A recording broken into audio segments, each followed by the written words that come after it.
Olá pessoal, tudo bem com vocês? Aqui é Michel Augusto, você está no canal Exposição Bíblica. Ative o sino aí, se inscreva no nosso canal, deixe um like nesse vídeo. A Exposição Bíblica é a mãe de alguns projetos, como a Faculdade Teológica Reformada de Brasília, Centro de Pós do Seu Shed e o EAD da FTRB. E agora nós estamos investindo na Academia do Expositor, nosso novo filho. Acesse o site academiadoexpositor.com.br. Lá nós temos uma plataforma exclusiva para treinamento de pregadores. É um pouco diferente da faculdade. A faculdade são 36 disciplinas. A Academia do Expositor é um projeto distinto só para treinar pregadores em disciplinas específicas que talvez você não vai ver na faculdade. Tá, ok? Então, lá temos Thomas Escon, Gilton Moraes, Emílio Garofalo, Wendell Mark Johnson, Emster Maia, Michel Augusto, Luciano Paz Landim, com disciplinas bem interessantes, tá ok? Acesse lá que você vai gostar, é uma plataforma profissional. Estamos aqui na série A Pregação de Paulo, e eu falei no vídeo 1 sobre a vocação. A vocação de Paulo era ser pregador do Evangelho. Embora ele tenha escrito muito, inspirado pelo Senhor, mas a vocação verdadeira dele era pregar o Evangelho. E a gente fez uma conexão com o ministério de Neemias e Esdras, diante da renovação da aliança necessária através da pregação da palavra. Falamos do protótipo do culto cristão lá na sinagoga, antes de Cristo.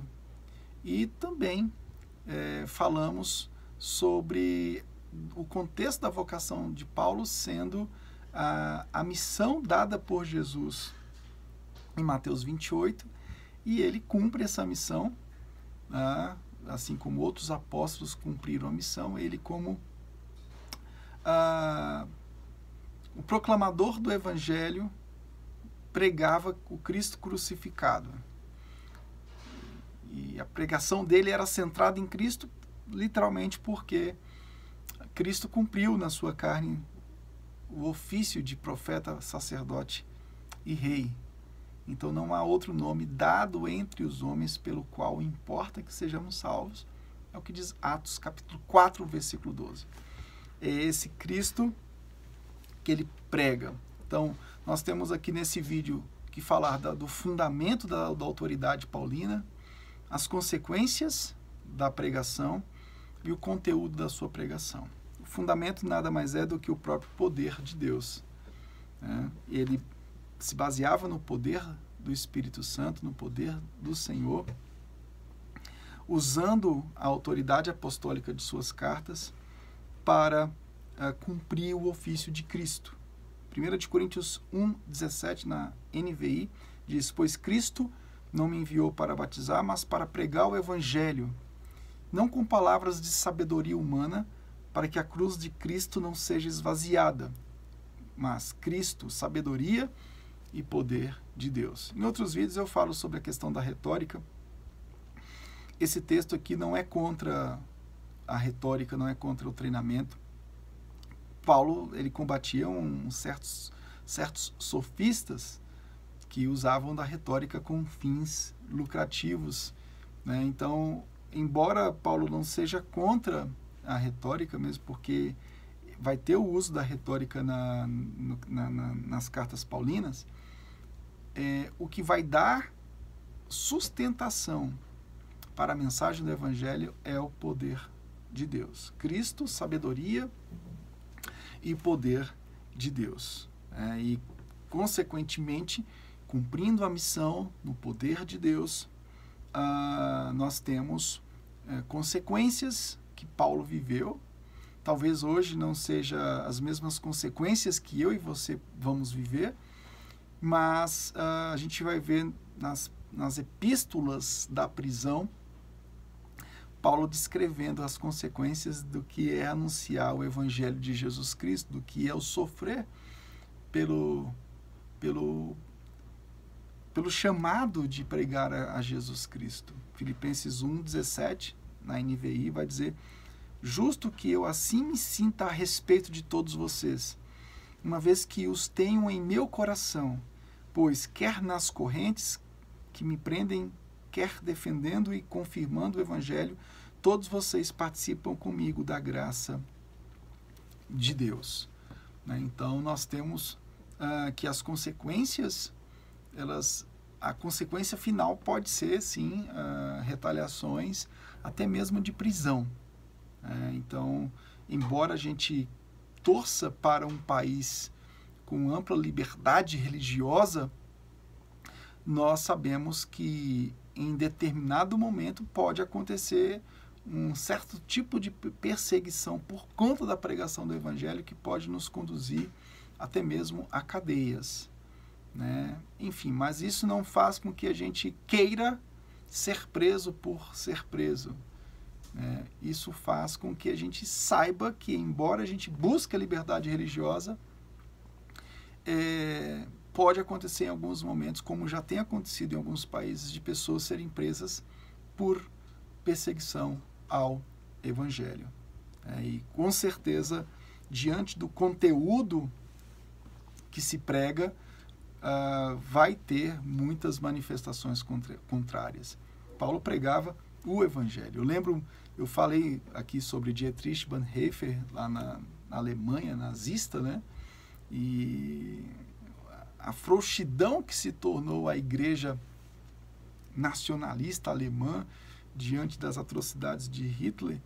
E Bonhoeffer nos ensinou muito sobre a necessidade de não deixar de proclamar o Evangelho. Então, o conteúdo sempre vai ser o Evangelho. Diante do nazismo de Hitler, ou diante da pandemia, ou da perseguição religiosa que existe no mundo diante da pregação do Cristo ressurreto, nós não podemos deixar de pregar o Evangelho. Romanos capítulo 1, versículo 9 vai dizer: Deus, a quem sirvo de todo o coração, pregando o Evangelho de seu Filho, é minha testemunha de como sempre me lembro de vocês. Então, ele pregava o Evangelho. A pergunta que muitos pregadores na pós-modernidade fazem: o que eu devo pregar em tal situação? O que eu devo pregar naquela outra situação? O que eu devo pregar no culto assim? O que eu devo falar ali? Pregue o Evangelho. Paulo pregou Jesus Cristo. Jesus Cristo como Salvador, como Senhor, aquele que tem todas as riquezas insondáveis, o Cristo crucificado, a mensagem referente à fé, a justificação pela fé nos méritos daquele que morreu e cumpriu os ofícios e toda a exigência do Pai. Não temos como pregar outra mensagem, porque foi o Filho que cumpriu tudo o que o Pai precisava para nos salvar. Então, o Evangelho do Filho é o que faz o Pai nos justificar. Então, como é que eu posso pregar outra mensagem? Como é que eu posso fazer uma pregação de outro modo? Não tem como. Ele pregou aquilo que um dia ele tentou destruir. É o que diz Gálatas 1:23. Tá bom?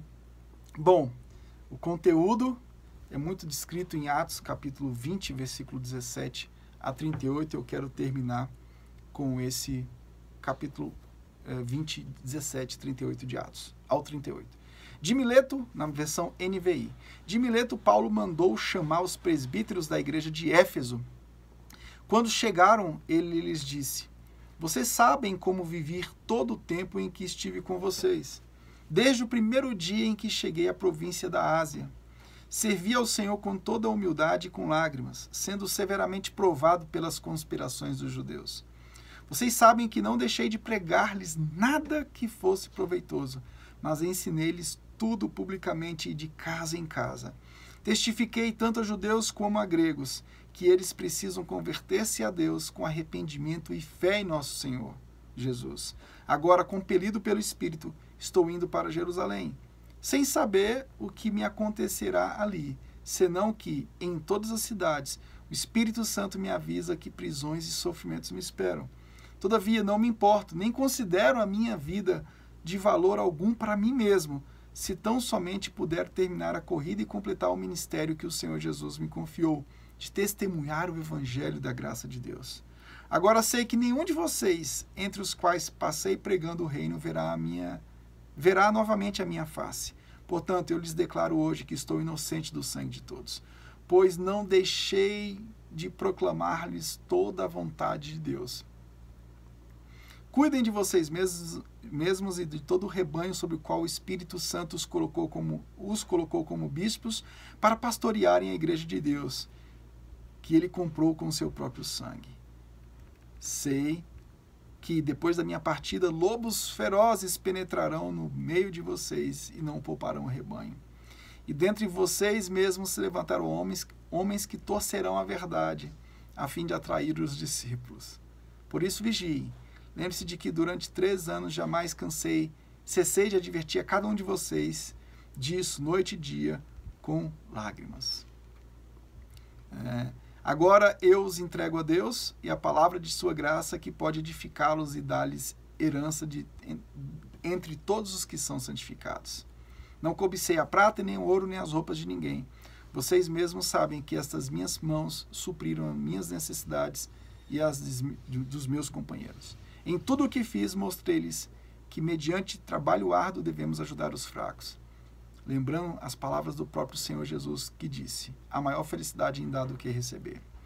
Tendo dito isso, ajoelhou-se com todos eles e orou. Todos choraram muito e, abraçando-o, beijavam. O que mais os entristeceu foi a declaração de que nunca mais veriam sua face. Então o acompanharam até o navio. Então, o conteúdo da pregação de Paulo é todo o conselho de Deus. É a nossa missão, pregar todo o conselho de Deus na centralidade de Cristo. E quando a gente fala de todo o conselho de Deus, nós falamos de uma responsabilidade do ministério pastoral, de não selecionar algumas coisas que nós reputamos como mais importante em detrimento de outras. É claro que você, quando vai preparar uma série de sermões, você precisa separar as séries, levando em consideração algumas questões importantes na vida do povo de Deus. Mas, de fato, ele não deixou de pregar o Evangelho. 2 coisas ficam marcantes aqui. Ele não deixou de anunciar o Evangelho e ele pregou todo o conselho de Deus. Esse era o conteúdo da pregação do apóstolo Paulo. Tá ok? Bom, no próximo vídeo eu vou falar uma coisa muito importante, que é como pregar outros temas e conectá-lo ao Evangelho dentro da pregação de Paulo. Te espero lá. Tchau, tchau.